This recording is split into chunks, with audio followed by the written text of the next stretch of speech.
Hey, what's up guys, it's Mo's the Man here and welcome back to the channel. It's been a while since I last made a video. I've just been, super busy in my day job, having worked for the last 20 days straight, including weekends, 14-hour days, so I haven't had the time to make any videos, which I'm so gutted about. But I've still been trading and investing in that time, and I've made over £9,000 profit in the last 2 months, which is almost as much as I make in my day job, but with like 10% of the effort. So in this video, I'll explain how I was able to make these investments or trades while working full time. I will show you my home setup, my basic strategies, and then I will show you all my trades for the last 2 months on my trading 212 account, so all my gains and all my losses, okay, because I never like to make a claim without being able to back it up. On my last video, I showed you guys how I made almost £3,000 in just 4 hours of trading as a complete beginner, but that was only one day, so maybe I got lucky, and since I have no track record of being successful doing this, I wanted to keep trading for at least a couple more months and report back to you guys when I had enough data to show. So now I have 2 months worth of trades to show you guys. I feel slightly more confident in my approach and in my ability to be trading like this. Okay, so when I say my approach, I mean that I don't have the time, the resources or the expertise to trade like a full-time trader or anyone who does this for a living. I have a day job and I need to find the best way, the best approach to trade and make money without jeopardizing my job. All the resources I have are free. A free trading app, I use free TV news channels like CNBC and Bloomberg, and I have Google. That's it. So the approach needs to fit in with my lifestyle. And that's what my mission on this channel is all about. How to build multiple income sources or make extra money while having a day job. Because let's face it, I'm 32 years old with a family, a mortgage and bills to pay. So I don't have the luxury to give up my day job and chase something that may not work out. Or you could be someone in your teens or in your early 20s trying to figure out what to do in life, but want to make some extra money trading too. So guys, if you like the sound of this video, then smash that like button for the YouTube algorithm and subscribe to the channel to check out more videos on personal finance and investing. Right, let's get started with how I'm able to make money trading while having a full-time career. So what I'm about to talk about here is not a passive income idea or a long-term investing strategy with dividends or building assets or anything like that, okay? What I'm talking about is earning or making a weekly or monthly income with as little time required as possible. So let's go through how I do it. So the first thing is having a simple setup. Okay, so in my home office, this is what my setup looks like. As you can see, I have a laptop and a PC, and that's actually for my day job, okay? So nothing to do with this trading stuff. And at the back, I have a TV where I leave either CNBC or Bloomberg TV running in the background all day. For those of you who don't know what CNBC or Bloomberg is, they are basically TV business channels where they talk about the stock market, the economy. They have experts who come on, investors, traders, hedge fund managers, and they come on every single day. So it's a great source of information and just a great way for you to build your overall knowledge of the markets. So I'll just have that running in the background all day, and I'm not generally concentrating on it that much, but you do absorb a lot of information consciously and subconsciously. One of my favorite shows to watch is Mad Money with Jim Cramer. He provides some awesome tips on companies to invest in, so if you haven't heard of it, then go check it out. And then all I have is my mobile phone to make the trades via the Trading 212 app, and that's it. That is my simple setup. So as you saw guys, I don't have multiple fancy screens with these fancy graphs, and all this high tech or what you probably would see in a typical trader's office. Now the reason why my setup is so basic is because one thing I've learned over the last couple of months is that I can't day trade. Okay, it requires way too much time, way too much expertise and resources, which I just don't have. So instead I've adapted to something called swing or position trading, which is short to medium term trading where I'll buy a stock and hold it for a few days or a few weeks and then sell it at a profit. That way you don't need to spend too much time analyzing the markets on a daily basis and can just get on with your day job. This is why I've been able to make over £9,000 while still working long hours on my job. There is no way I could do both if I was trying to day trade. So guys, if you're thinking about doing this, then you must figure out how you want to actually trade. Here's a good diagram to illustrate what kind of trader you can be. So I've always been in this category, an investor, where I would put the bulk of my money into long-term stocks and index funds. And for the last couple of months, I've been pretty much trading as a swing trader or a position trader. Day trading requires too much effort and time, okay? And investing long-term requires little to no time. So I think swing or position trading is just a sweet spot. Right guys, so how do I pick the stocks to buy and sell? Okay, so listening to CNBC on Bloomberg all day, you'll be provided with so many stock picks and analysis done by experts, okay? I'll just basically make a short list of those companies that I mentioned and then do my own research on them, okay? So I'll do the research in my spare time, like when I go for a coffee break, when I go for lunch, or if I want to do more in-depth research, I'll just wait till after work and do that. One rule I do have is that I only trade in US stocks. There's a couple of reasons for that. One, that's where I believe the growth stocks are and where the real money is, in my opinion. And secondly, the time zone. The US stock market doesn't open till 2:30 p.m. and closes at 9 p.m. for us here in the UK, which means that it won't interfere too much with our working hours. But what I'm talking about here doesn't really impact your working day anyway. So if you are in the US watching this, you can apply this approach too. But it's just an added bonus for us overseas. So guys, once I've done my research and I'm happy to make my move, then I'll look for the right entry price and either set up an automated trade, which you can easily do on Trading 212 in a matter of seconds, and that's it. What you then want to do is figure out your exit price or your target price, and just set up another automated trade to execute that for you, or just keep an eye on the trade and sell whenever it hits your target price. Swing trading is based on swings in share prices, okay, which tends to happen during periods where there is some sort of good news or bad news coming, or some sort of an event, or when a company reports something substantial, okay.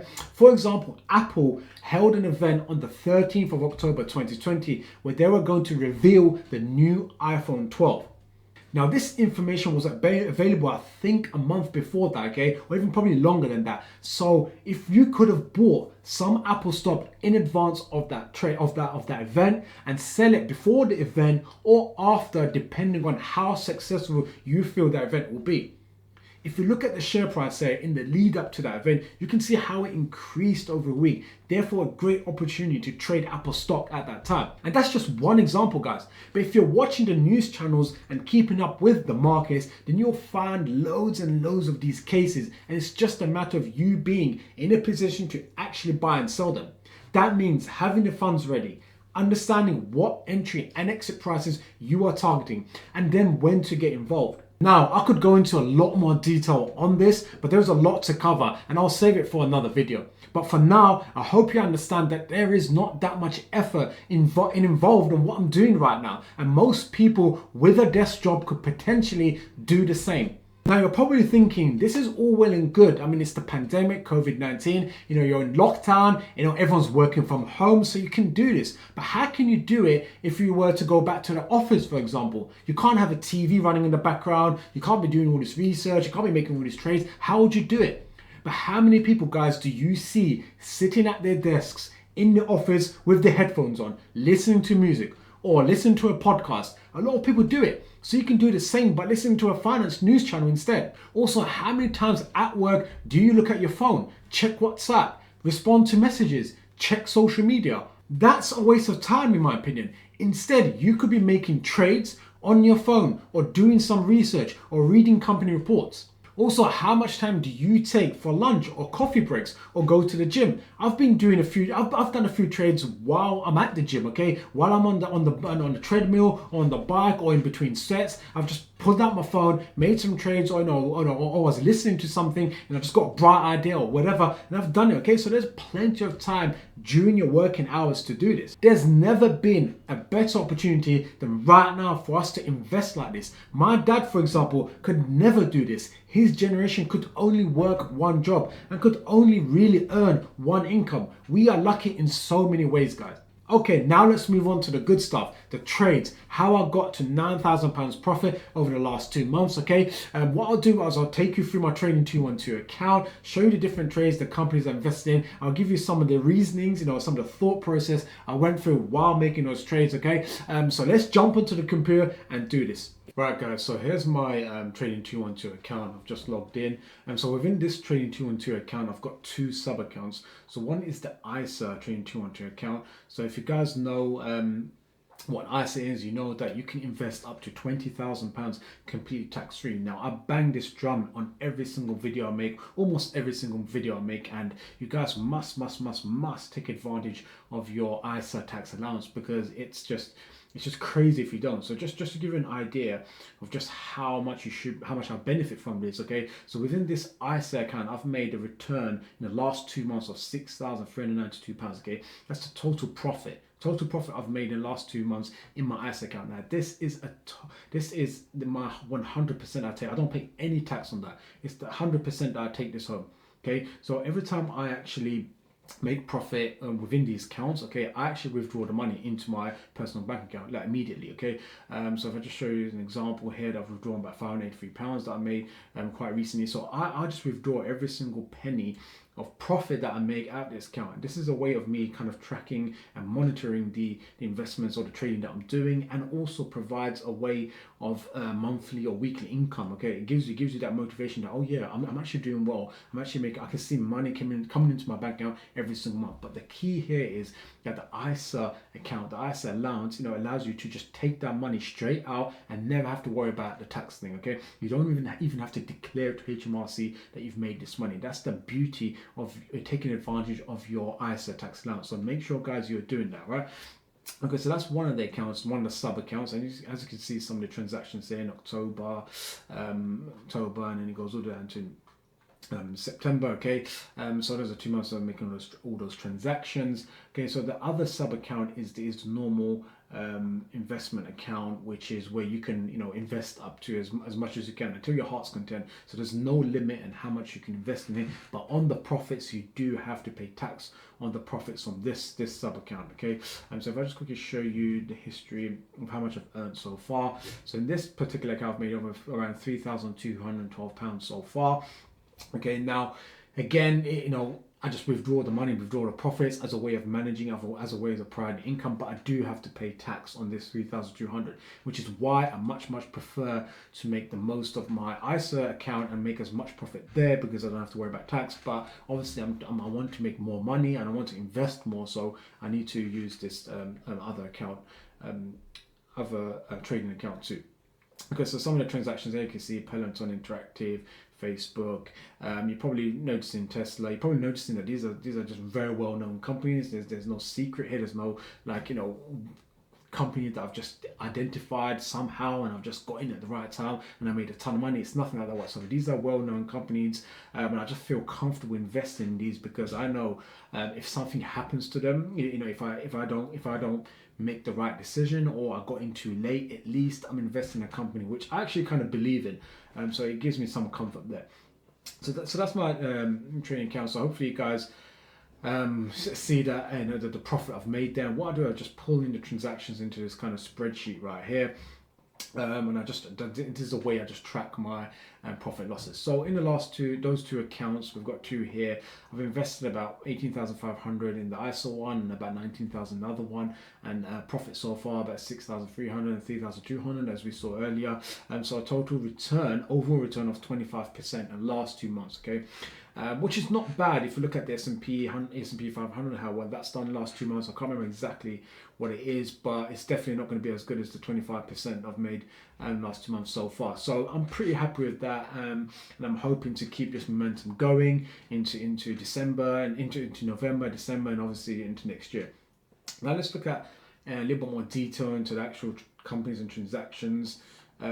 So firstly, just to show you guys that in September was a great month, about £5,000 profit there. In October was not as good, but £1,200 profit there. You can see I'll keep a little chart here to show you the track the progress of that, and so I can see how well I'm doing. And yeah, you can see some of the companies. So let's look at this one, Zoom, for example. I was trading Zoom. So when I was talking earlier about how I try and position trading or swing trading based on good information or events that are happening or taking place, Zoom is a good example where I think it was around the Q3 results or the earnings that they were going to report. And Zoom is just one of those companies that's just doing extremely well during the pandemic. So I tried to build a position before they report the earnings. Okay, before that. So on the day of the earnings, when they come out and they say, oh, we've had an amazing couple of months, etc. Blah blah blah. Then the share price just goes boom. So done pretty well Zoom there. I've made over about £750 trading Zoom around that time. Could have made more, but I was happy with that profit. Yeah, so it's completed. Let's look into the other one. There's a lot more transactions here actually, so I'll just zoom into a bit more. So you guys, if you looked at my last video, I made a video about how I've traded Snowflake on their IPO day. So this was all actually over 2 days, and I made pretty good money off of Snowflake, but I've done quite a deep dive into that. So I just wanted to mention a couple of companies where I've invested in. So Etsy, for example. So Etsy, I decided to invest or position trade or swing trade on Etsy, and based on the following information. So Etsy and other companies like Teradyne, I think was another one. And I can't remember the other company's name, but there was 3 companies where they were going to be added to the S&P 500 index. Now, I didn't get added to the S&P 500 index. S&P 500 is like an exclusive club. It's a top 500 US companies. Okay, so being added to that just gives the company such a great name, such a great reputation, such a great boost. I mean, it's very difficult to get into that club, into that exclusive club. Okay, Tesla, for example, didn't get in. Okay, Etsy did, Tesla didn't, and it was quite a shock actually that Tesla didn't. The share price tanked when that news came out, but Etsy was going to be added to it. Now that information, if I go back here, was actually posted. So this is an article where it says Etsy gets into the S&P 500, Tesla does not. And this article was on the 15th of September. Okay, and it said it was going to be added to this on the 21st of September. So I tried to build a position in Etsy and another company called Teradyne. I tried to build a position in them before the 21st of September, because when it hit 21st September, automatically index funds, mutual funds, hedge funds, all these places would automatically start. Anyone who's tracking the S&P 500 index would start buying Etsy immediately. So it was a great time to get in before this date. Now this is public information. This is not some secret or some inside information that I just figured out. This is very public information. So I managed to build a position in Etsy and made good money off of it. But one thing I did realize is that I did sell Etsy way too early. Okay, this is something I'm also learning. I'm pretty good so far at trying to get in good positions or buying at the right time, but I'm terrible at selling at the right time. I seem to always sell way too early, and I can be completely honest about that. And Etsy is one of them, because I sold, if you look at the sold price, I sold about 110, 113 per share, which is crazy, because if you look at Etsy's price at the moment, they're trading. Let's look at what Etsy are trading right now. Etsy share price. Etsy is trading at 146. This is like a month later. They're trading at 146, which is about almost a 30% increase from when I sold it, and I made profit. Okay, so if I just held my nerve and just had a bit more belief, because I really didn't understand just how much it meant to get added to the S&P 500 index fund. And it was a big deal. Okay, so if I just lessons I've learned here, I'll definitely have a lot more experience if that was to ever happen again. But if I just held for another month, I would have made 30% on my trade, which would have been a lot more money than I did make. So that's something I learned. Okay, so another trade I want to mention is this one here. So it's when I traded Facebook. Now, Facebook were going to announce their third quarter results on a specific date. I can't remember exactly what the date was, but it was quite recently actually. And as you know, with Facebook during this whole pandemic, during COVID-19, they've been one of the winners. They've been doing extremely well. Them, Zoom, a whole bunch of stay-at-home kind of stocks have been doing extremely well. So I decided to try and build a position in Facebook before the Q3 earnings, because I thought, Facebook going to come out with some great results, and that's going to obviously reflect positively on the share price. So I started building a position up, and actually on the day of the results, before the results were released, I decided to sell at a profit of about £362. and 58 pence. The reason why I sold is because it was during a very crucial time in the US elections, and it seemed like a sell-off was going to come, and I just got a little bit uncomfortable holding on to it, so I decided to sell, and it ended up being the right move because after the results, the share price actually tanked, I think around 7 or 8%, something like that, and the US elections didn't help at all. So it just kind of, the whole market kind of tanked. So I managed to get out at the right time on this one. But obviously, it creates another buying opportunity every time a share price tanks, especially something like Facebook. They're just such a strong, such a big company who just do so well regardless of what the situation is. So just provide another buying opportunity. Now, as you can see, like here, this green, there's a lot of trades that I've made that I've made profit on. Very few losses at the moment. Only 3 losses on trades. So very early on in September, Tesla and Nvidia, I sold those stocks at a loss because I wanted to invest a lot more money into Snowflake because I saw a massive opportunity in Snowflake, which actually paid off very, very well. And apart from that, another small loss in Snowflake over here somewhere. So apart from that, very small. So the reason why I've got very few losses is because what I tend to do when I'm investing is once I've known when I want to enter into the market, when I want to buy a stock, I actually buy a small chunk. So I buy like £2,000 or £3,000 worth of that stock. If it goes up, great. If it goes down, I try to average down as much as possible. I want to build a big enough position. Like if you see here, £22,000, £19,000, I want to build a big enough position in that stock. So when it does increase, I don't need it to increase that much to make a decent return. So in this example with Tesla here, investing around £22,000 in this trade, only increased by 0.83%, okay? But because the market, the US market, is just so liquid, I'm able to make a decent profit at a 0.83% return. So I made like £182 here, and then I made £107 here. So around, overall almost around £300. And it's just I know it's not an amazing return, but when you're averaging down, when you're building up a big enough position, you can get those kind of percentage returns, just very small. You can get good returns on just very small percentages. So I think I need to learn a little bit more on this because I think I'll make so much more money if I was to, hold on to my positions for a lot longer. Like for example, with Etsy, if I held on for a lot longer, I would have made 30% more, on my investment, which would have been crazy, which would have been amazing, but I didn't. So I've got a lot to learn, guys, a lot to learn, but I'm glad I'm keeping my losses to a minimum. I'm glad, and this other account I've only made 2 losses as well. 2 trades where I made very small losses. So I'm glad that I'm keeping my losses to a minimum, but I could be making a lot more money. So I'm just trying to figure that out at the moment, and I'm just trying to understand if I can just, maybe increase the amount of profits I'm making by taking more losses. So if I take more, so trying to get that balance is going to be difficult, but I'm learning. Anyway, guys, that's all I wanted to show. That's all I wanted to share with you guys today. Hopefully, it gives you some kind of insight into how I'm trading. I'm trying. This is very, very low maintenance trading. It's not taking up much time of my working. I'm still working as normal. I'm on my computer. I'm doing all my normal things at work. It's not affecting. In fact, I'm doing very well at work, so it's not affecting that at all. But I'm just spending 5 minutes there, 10 minutes there, half an hour there, just researching the markets during the day and just investing when I can. So that's it, guys. Hopefully you guys can try and replicate this. If you do, give me a shout. Leave a comment down below. Just let me know how you guys are getting on with your trading journey. I'd love to hear it. Anyway, guys, hope you enjoyed the video, and see you guys next time.